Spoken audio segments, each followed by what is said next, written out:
Happy March! It is Women Making History Month, which is why I thought it would be appropriate to start the month with my new guest, Miss Karen Covell, who is the founder of the Hollywood Prayer Network, which was started 30 years ago. Listen, much of the church has taken a hands-off approach to places like the Arts and Entertainment Mountain or the Media Mountain, which are two specific areas that shape our culture. But Karen has responded in a way I feel is more in alignment with how Jesus would, which is jump in there, love the people, get your hands dirty, and pray. Listen, you as a believer are called to make history. And in honor of Women Making History Month, I thought Karen's story would be so great to inspire you and challenge you to make history right where God has put you. And prayer may be the vehicle, actually prayer is the vehicle we should all start with, but it may be the vehicle that God is going to use you most strategically in the space you find yourself. So let's jump in. It's a great episode.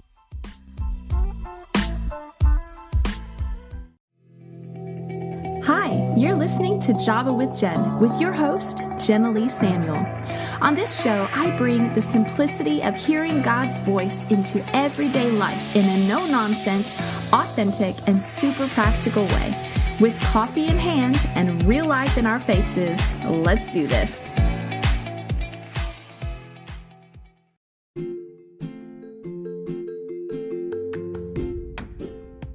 Whether spring is upon us, New Year's is around the corner, or fall is on the horizon, we always have a reason to be digging through our closet and updating what we have to wear. But for a lot of people, it just feels a little rude going in the closet and looking at clothes that you just don't know what to do with. Many of the women I've worked with don't know how to choose clothes that will flatter their body or capture their style. And so she finds herself defaulting to jeans and a t-shirt, or better yet, yoga pants. Listen, if that's you, your frustration is valid. But I have a solution for you. You guys know I love fashion, and it's because I've worked with over 9,000 women and have seen them come out of their shells and make sense of their clothes and feel not only amazing, but like they found themselves. Learning the basic skills to help their outsides match their inside awesomeness is something that changes your life. If you want help in this area, go visit jsamuelstyling.com. That's jsamuelstyling.com and click the link to check out my less than 2 hours workshop, where I drilled down to the most essential information that you need to have a total style transformation in bite-sized pieces. You'll be surprised how some simple keys can unlock so much revelation and confidence in your closet. So go again to jsamuelstyling.com, tap the link that says check out my workshop, and grab the workshop for less than the cost of a new pair of jeans and experience your own style upgrade while you ditch all the closet overwhelm. Let me help you find the style you'll absolutely love. Hey everybody, thanks so much for joining me today at Java with Jen. I have a very special guest with me today who I met this last summer when I was visiting my sister in California. She is a part of a group called the Hollywood Prayer Network. And this young woman that I have on my show today founded the Hollywood Prayer Network, and she is such a gift. Now, many of you guys know I have a heart for the celebrities in media. I feel like they are a very unreached people group of their own type because they are so influential. They have to be very guarded who they let close, and that actually limits the kind of voices that can influence them and the discipleship they can experience and things like that. And they experience a lot of pressures that we will never actually experience ourselves. And so praying for them, I feel, is very, very important because they shape the culture of our nation. And so what Miss Karen is doing is extremely important in my opinion. And so I wanted to have her on the show so you could kind of hear a little bit of the inside peek at that. Now, Miss Karen is a producer in her own right, and she founded the Hollywood Prayer Network. So Miss Karen, thank you so much for coming on the show today. It's so good to have you. Oh, thanks so much, Jen. I really appreciate it. It's great to be a part of it. And I think you are right on with your understanding of Hollywood being a hidden people's group, a untouchables that other people who don't live and work here have no access to. One of the problems, however, which makes them untouchable is that they don't have access to the outside. They're so protected. Yeah. They're so distrustful of anybody because so many people want things from them that they put walls around themselves, both emotionally and physically. Yeah. So that they don't get people after them to want money, to want a job, to want to connect them to somebody, to want to feel like they know a celebrity. Yeah. So the only way to reach people in Hollywood on that level is to come inside, be a professional, be excellent at what you do. And in your career, you build relationships with people. Yeah, that makes sense. Okay, so give us a little more glimpse into who you are. And you mentioned that you're a producer. You shared that with me and you started this. So what was it that pulled you into all of this? Obviously, you were a part of that world to some degree. Well, yes, I came from a very artistic family in Chicago and came out to California to go to the University of Southern California for college. Okay. And my freshman year of college, I was assigned a dorm mate who was a committed believer, and she led me to the Lord that year. So I became a Christian my freshman year of college. I was in the theater department at USC. I started producing shows. I met my husband there. I hired him to be my musical director on a musical I was producing called Pippin. We became best friends. We were buddies for 6 years. We both got out into the industry as Christians, but as professionals. And suddenly we realized it was a mission field, that this was a place that had no access to the gospel, that these people, a lot of them came from Christian homes, but they either had a bad upbringing or they got rid of it when they got here because there was really no encouragement for faith. And so we started saying, we not only want to be excellent at what we do. My husband's a composer and I'm a producer. Okay. And so we work in the entertainment industry, but we also really want God to use us every day to pour into the people we work with. So 22 years ago, we had been a part of a prayer group that Jim and I started about a decade before that. And we had to find Christians to pray with. And we started a prayer group. And every month for 35 years, this group met for prayer. Wow. And about 10 years into it, we realized, okay, the community is building in Hollywood. The Christians are finding each other. They're getting a little bolder at being open about their faith. But there's still a gap between the church and Hollywood. The church hates Hollywood. Hollywood hates the church. And Christians who come here have a foot in both worlds, and neither one fully accepts them. If you're in the industry and you're a Christian, they're kind of like, oh, I don't know. If you're in the church and you're in Hollywood, the church thinks you're going to lose your faith or get a real job or you're in Satan's pit, you know. So I wanted to build a bridge so that those of us in both worlds could feel like we're accepted in both worlds. So I thought, okay, I can't get Hollywood to like the church. We boycotted, we pointed fingers, we've been terrible to them. But if you pray for somebody, you can't hate them. So I started to challenge and mobilize Christians outside of Hollywood to pray for Hollywood as a mission field, to look at it as the world's most influential mission field. Because I realized Washington, D.C. is the seat of power, but Hollywood is the seat of influence. So if we can pray for this amazingly influential city and invite the Lord to come in and touch people, then we can start building this bridge. And that's what I did 22 years ago. And I started the Hollywood Prayer Network. It was a very slow start. Christians were very leery of what I wanted to do. And that was just encouraging to me to know it was the right thing, because if you get flack from the church, you're probably doing the right thing. That's true. That's funny. And now we have 160 chapters of the Hollywood Prayer Network in 40 countries. Wow. We have prayer teams and prayer partnerships and a call sheet that goes out twice a month and all kinds of ways, a kids and teen prayer calendar. We have anything I can think of to get people to pray for Hollywood. We have remote prayer stickers that you put on the front of a TV remote and it says, stop and pray for this show. We have pens, we have mugs, we have like anything to say to Christians, please remember to pray for Hollywood. Yes. Wow. That's so powerful. I remember when I was young, my sister, which you've met my sister a number of times, Crystal Lott. And so I remember being in the living room, and my parents, I think, made some derogatory comment or critical Christianese comment, about, I think it was Michael Jackson. I don't know if it was him or somebody else, but I feel like it was him. And I just remember Crystal bursting into tears, and she was like, he is just a lost soul and he needs Jesus too. And she was like probably in junior high, and she ran in the That's other room. awesome. Yeah, and my parents are missionaries, so they trained us like that, and so it kind of took them off guard, and they realized she's right, and they went and they apologized, and it kind of changed the way that we responded to things like that. But her passion for Hollywood and people of influence like got my attention, and I was like, this is right. It's so ungodly to stand back and point a finger and not pray instead. It's ungodly. It is. It's against what God is telling us. Yeah. And what it is, and we have to look at it for what it is. It's not bad people. Right. It's the enemy stopping people from being a part of and impacting the world's most influential place. Yeah. Films and television and music and internet content and video games come out of America and impact every people group across the globe.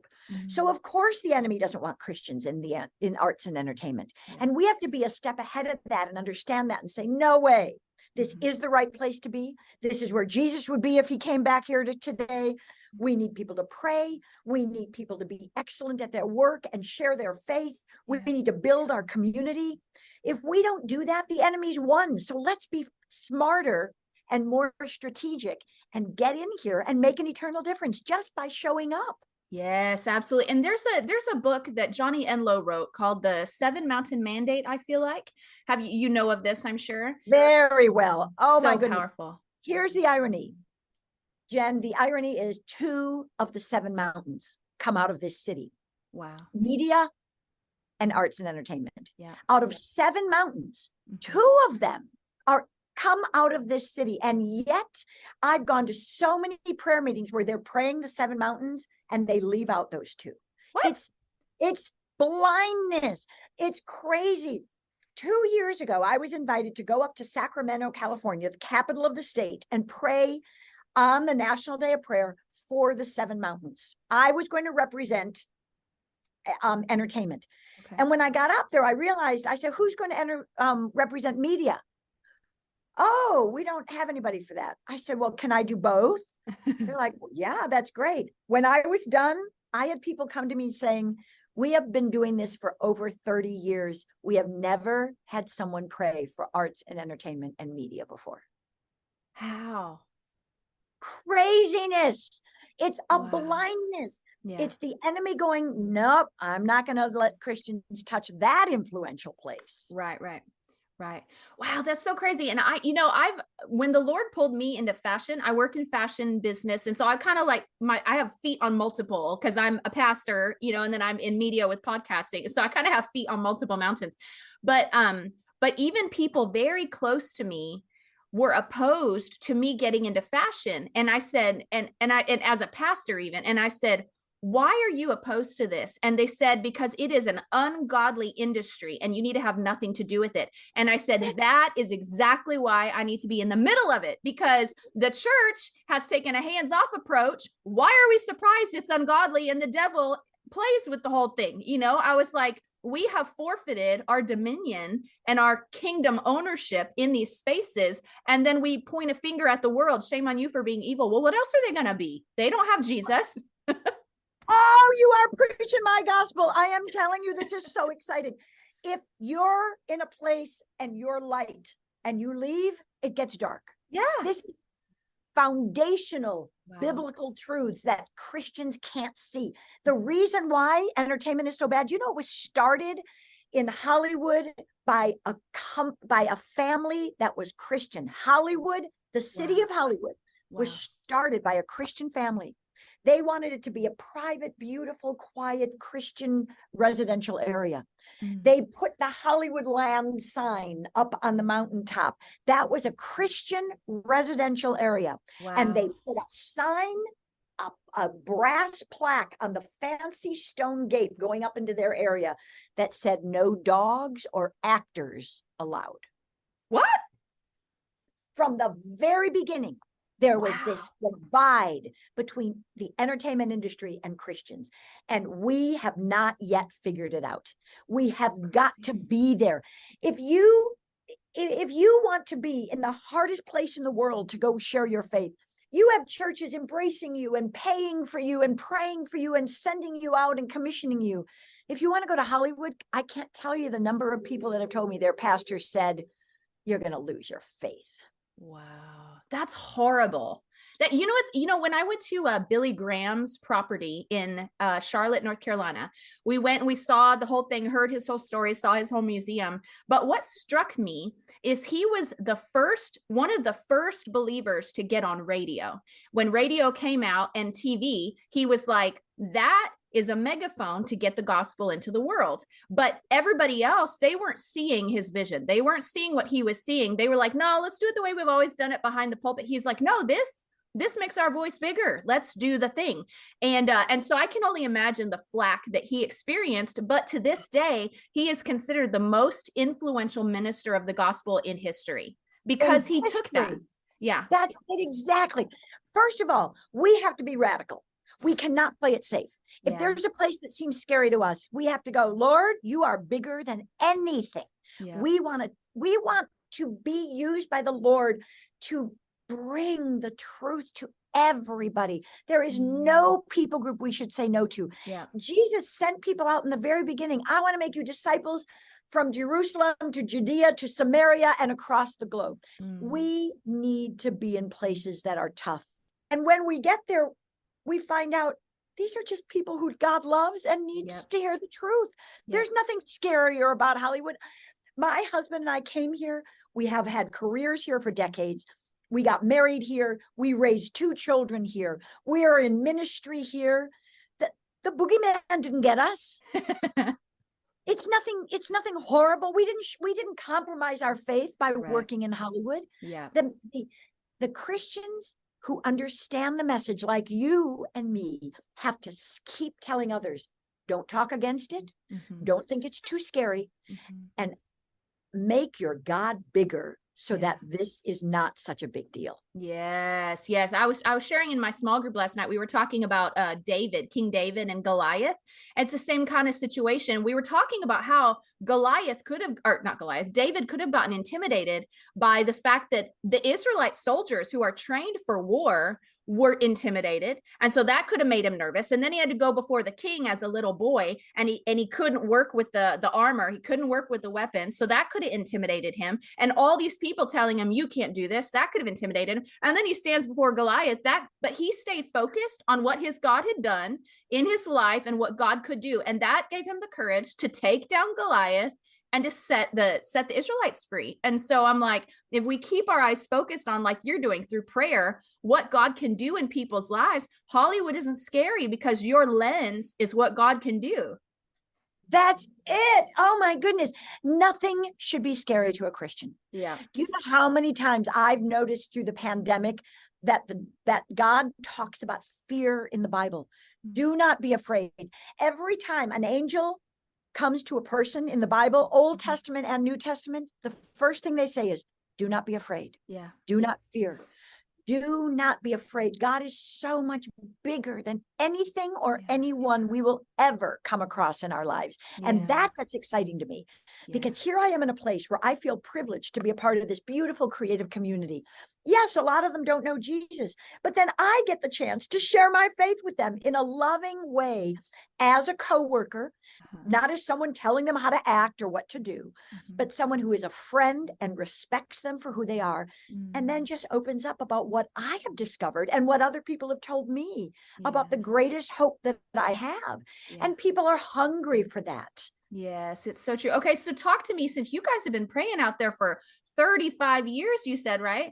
So what are some, because I know after that many years of praying, you've seen some really significant moments where God has stepped in. So share some of those moments with us. Well, I'll tell you an amazing thing. One of the things in Hollywood is that you can't say no to work, because it's so hard to find work that whatever comes, just take it. And if you don't, you may not pay your rent, you know. So my husband and I, years ago, were reading a Hollywood trade paper called Daily Variety. And on the cover was a picture of a couple, a young couple. She was a producer, he was a director, and they made films together as a married couple. And we were so intrigued. We didn't like the films that they made, but we were intrigued with them working as a couple because we work on projects together as a composer and a producer. Yeah. So we tracked them down. We got to be friends with them. We loved them. They were fun. We'd go out to dinner. We'd hang out together. And then suddenly they were ready to do their next film. And without us even thinking about it, they came to Jim and said, Jim, we'd love to have you write the music for our next film. Well, he didn't want to write the music to their next film. It was not a film he wanted to do. We did not agree with the type of projects they were making. We were trying to build a relationship and just love them. Yeah. So he said, oh my goodness, here we become good friends with them. They just expect us all to work together. And I don't want to do that film. I don't want those images in my brain. I don't want to have to spend so much time with things like that. So he said, come with me. Let's go to their house and let's just say no as lovingly as we possibly can. Oh, we went over. It was a Friday. I'll never forget it. We were laughing and talking. And then Jim said, I have to tell you something. I know it's going to be hard. This is nothing against you. We love you. We are friends with you forever. But I have to say no to your film. I so appreciate you asking me. It's so meaningful that you want me to do it, but it's just not the right thing for me. He got mad and she started crying. Oh no. Yes. And Jim had to say, I know it sounds crazy. And she said, I have never seen anyone say no to work. Why would you do that? Oh. And he had to explain, someday I'm going to stand before my God and he's going to say, how'd you do? And I want to be really clear that I chose all the work that I thought would please him for my life.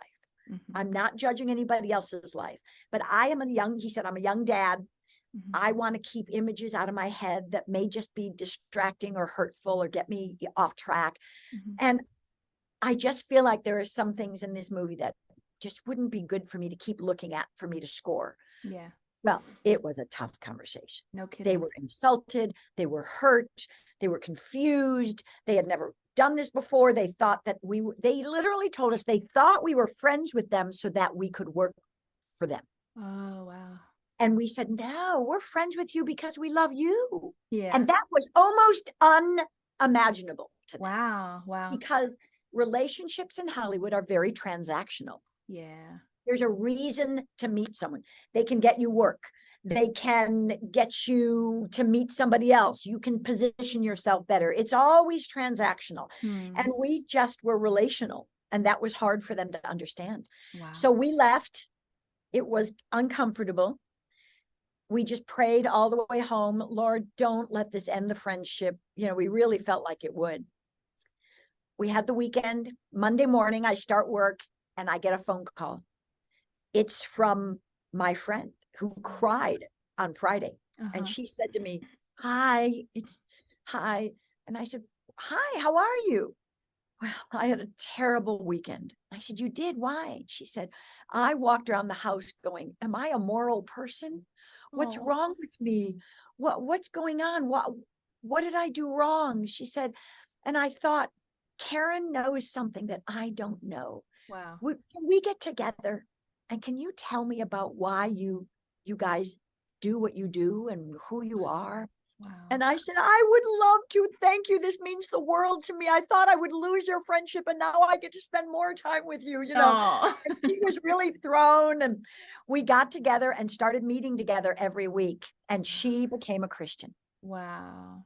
And it was all because we said no to something that we thought was not the best for us as believers. Yeah. Wow. That's incredible. And I love how the Lord worked in that and how, I mean, because so many people at that point of decision that's the point of decision, that is the temptation to compromise, but you guys chose, and you did it so well. You let love lead, and you expressed your hearts of value for them, and shared your position without it shaming what they were doing, but the Lord still was able to use it to break through the surface. And that's such a beautiful story. I love it. And we have so many more like that. And people in our community who tell us stories about how God just moved in miraculous ways. I mean, I could spend all day just telling you stories, Jen. It's really incredible. When you just ask God to come in, he does. Yes, it's so He true. is so a part of Hollywood, and Christians don't believe that. He is active. He is living. We know of over 10,000 Christians in our community. Wow. There are churches filled with industry professionals who love Jesus. We have prayer groups and prayer walks and studio walks and vocational groups. We have 15 active ministries that other people have started that I just point people to. It's so beautiful what God has done in this community. That's incredible. And I just love it. Like, I remember when my sister first went to one of your groups, she came home and she called me, because one of her biggest pain points in LA is that it was even hard for her to connect to a church community, because the culture there is very like, I'm in, I'm out, I'm fluid. Let's not put down roots. We got to keep moving, And so it's really hard for her to create community. And so when she went to your prayer group, she was like, Jen, these are my people. I didn't have to explain myself. They just got it. They understood. I didn't have to apologize for my convictions. I didn't have to explain my convictions. They just understood. And it created such a place of home and safety for her, because she feels that whole living in two worlds that are diametrically opposed to each other, Oh, it's so true. We all feel it here as Christians. And so we have recognized there are three main fiery darts of the enemy that grab onto Christians when they come to Hollywood. The first one is isolation. People get so lonely. Not only is this city so physically spread out, but spiritually, it's very lonely. It's known as the city of orphans. It's got a horrible mass transportation system. You have to have a car. You're by yourself so much. Wow. The second thing is discouragement. The enemy tells Christians here, you'll never get a job. You're not good enough. You're not pretty enough. You're not talented enough. And this discouragement just wears people down. Wow. And the third thing is fear. The enemy fills artists with fear. I'll never work again. They're going to find out I'm a Christian and they don't want me to know. They'll find out I don't have the talent that I thought I had. There's fear that comes in. So isolation, discouragement, and fear. We just say the way you combat that is with community. You've got to be in a church. You've got to be in a small group. You've got to be with people who are like-minded, like your sister said when she came to town. And so the prayer network is committed to getting Christians to pray on the outside for the industry. Yeah. To build community of Christians in the industry, and to encourage believers here to share our faith with non-believers. That's so good. I love that. Now, one thing that your prayer network did on the one evening that I came and participated, you guys had little prayer groups set up on the side that were for prayer, for individual prayer. Well, I thought that I was signing up to go be an intercessor, to pray for people or pray for the city in a more concentrated way. I didn't really know, but so I show up and my sister and I signed up to do it together. And at first they were looking at us kind of confused, and they were like, well, how about Jen, you can go over here with this group, and Crystal, you could come with this. And I was like, okay, yeah, that's fine. That's fine. So I go over there and I sit down, and they're all kind of three sitting across from me, looking at me. And I was like, what did I sign up for? I'm so confused. And they're like, oh, this is where we pray for you since you're in media, and we prophesy over you. And I was like, oh, okay. So it totally changed the whole thing. And I was like, what a cool blessing. And so I sat down and We had a great time visiting. In fact, one of the guys who was in that group, Eric Amos, who's over Listening Prayer, I've already had him on my show. And then, Ah, and then one of the other girls, she's an author. She's going to come on my show. But one of them, one of the words that they gave me for my podcast was, they said, generally, there's a direction you're wanting to go, but you're afraid you'll run out of content. But the Lord's saying you won't run out of content. And I kind of held on to that, because at that point I was considering shifting my podcast a little more niche, where it's focused on hearing God's voice for everyday life. But I was a little worried that that would be so narrowed down that I would run out of content. And so I have found that what she said was true. I have not run out of content. I have an abundance of people to pull on here. And so it was just a blessing to me. And so I appreciated being ministered to by your team. oh, it's such a treat to hear that response. Thank you so much. We come to Hollywood not wanting to ask anything of other people, but to give to other people, to serve to other people. And one of the joys we do is to have all the industry professionals that we come in contact with know that we want to pray for you. Yeah. We want to love you. We want to encourage you. We want to draw you into the family. We want you to feel like you are not alone. You're not discouraged. You're not afraid, but we're here for you. And so to know that you got to experience that really means a lot to me. That is so exciting. Oh, good, good. Well, now something that I love about what you're doing in your approach is that it's very organic, in that it's pure. You know, prayer is just pure. It comes from the heart. It is the heart, right? But what I love about what you're doing is that for many of my listeners who may never touch the acting Hollywood industry, but they're in their own industry, and the 7 mountains, there's 5 other mountains we haven't even mentioned, which is family, business, religion, government, and education. And so many of my listeners may be teachers, they're parents, you know, they maybe are work in the church, maybe they're interested in government, maybe they're interested in business. And so your approach to reach this mountain, I feel like, is an approach that would work in any of these spheres, because it's prayer first, you know? Oh, absolutely. And your focus on hearing God's voice is the most important thing. God is calling all of us. Yeah. His voice is out there. He wants us to be a part of wherever he has put us. And I believe he's given us our gifts and talents so that we reach a particular people group. Yes. I'm not a plumber. I am not going to go to people's houses and fix their plumbing.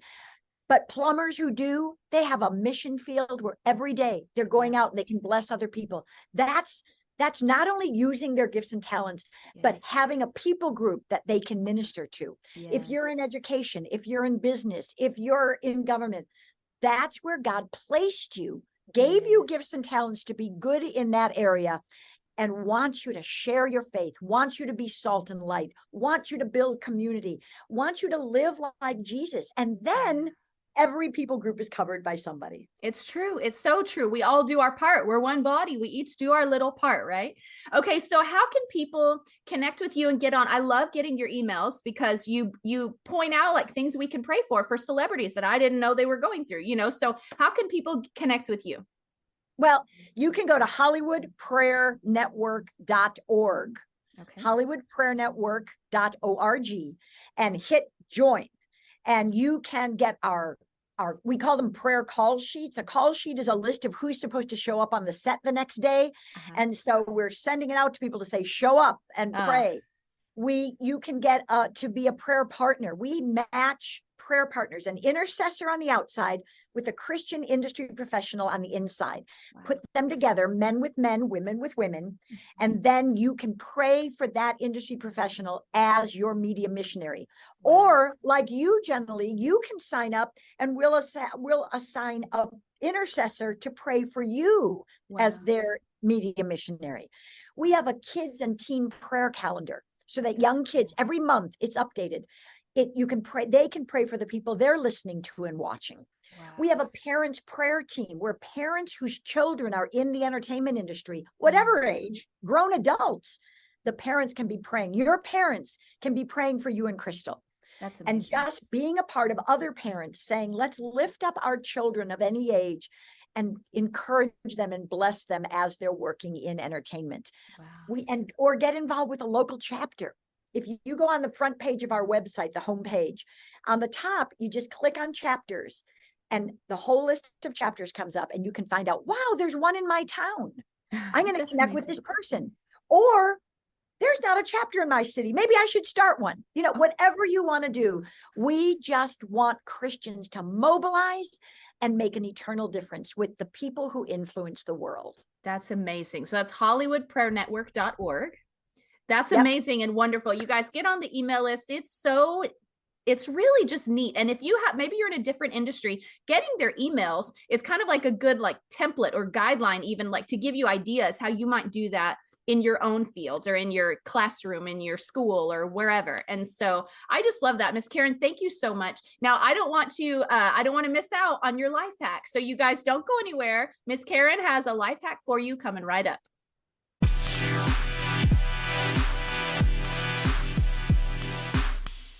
Okay, Miss Karen, what life hack do you have with such a busy woman doing all the things? I have to pray with my husband every single day. If we don't pray every day together, our life is just not in sync and it's not flowing the way the Lord wants it. So we've been married 38 and a half years. Wow. He counts the days. He knows it's 1,422 or something like that today. He knows better. He knows every day. And we have not missed a day of prayer. My life hack is, if I don't pray, my day is just not the way the Lord wants it. And if I pray, then whatever happens, whether good or bad, because we go through hard things, I know the Lord's got me. And so I tell young couples that, I tell married couples that, I tell single people, do not start your day without giving it to God, asking him to use you, and saying, I'm ready for whatever is about to take place, and embrace the uncertainty with spiritual fervor and go forward and see what he has. That's amazing. I just love that. That's such a beautiful 38 years and you haven't missed a day. That's incredible, man. I'm proud of you. That's awesome. If it's on the phone, if it's whatever, if one of us is out of town, we make it happen. That's so beautiful. I love that. Well, Miss Karen, thank you so much for sharing your story and about your ministry. And it's just such a blessing and an honor to have you. And thank you for what you're doing. This is not easy to be a pioneer. It's not easy to lead the charge, but you are, and you're faithful. And I am so grateful. I can only imagine how grateful the Lord is. So thank you so much for what you're doing.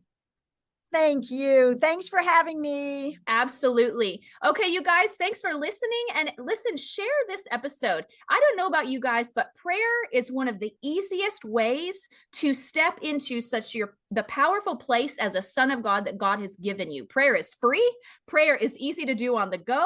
You can do it literally all the time. You can do it quietly. You can do it at whatever. You do it in the car. So teach your kids how to pray. Listen, connect with Miss Karen and her email list and the resources she has online, whether you're connected to the acting and entertainment industry or another industry. This is just a great launching pad or is springboard for ideas for what you might do in your sphere of influence. So share this episode with somebody that you know, and otherwise we will see you guys next week for the next episode of Java with Jen. Thank you, Miss Karen. Thanks so much for tuning in to today's show. Listen, let's stay connected. Come follow me on Instagram at Java with Jen, where you can follow the latest and say hey. It's a really great way to stay in touch. Many of you have also asked how you can support the show. You can make donations through the Anchor app or on Patreon, or of course by sharing, rating, and reviewing on social media and iTunes as well. Your heartfelt feedback always reminds me why I do this. Also, don't miss our merch store, where you can get super cool Java with Jen swag and coffee. Find it at javawithjenmerch.com. Until next time, remember, hearing God's voice is simple, and He wants to be a part of your everyday life. See you next week.